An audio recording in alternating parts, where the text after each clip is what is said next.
Militants kill more than 130 civilians in Burkina Faso village attack. At least 132 civilians were killed in the worst militant attack in Burkina Faso in recent years, the government said on Saturday, after armed assailants laid siege overnight to a village in the jihadist-plagued northeast.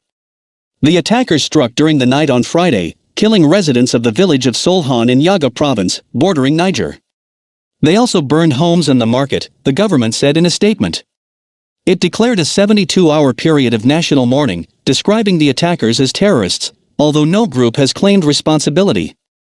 Another 40 residents were wounded, government spokesperson Assini Tumbura later told reporters.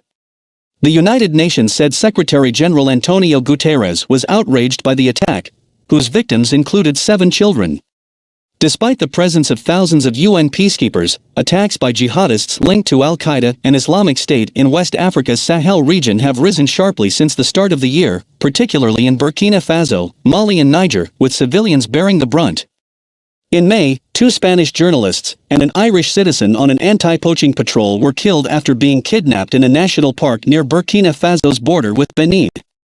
The violence in Burkina Faso has displaced more than 1.14 million people in just over 2 years, while the poor, arid country is hosting some 20,000 refugees from neighboring Mali.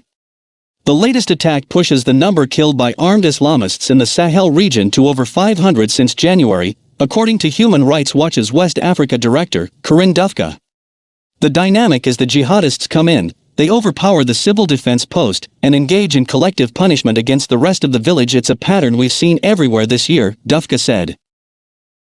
In March, attackers killed 137 people in coordinated raids on villages in southwestern Niger.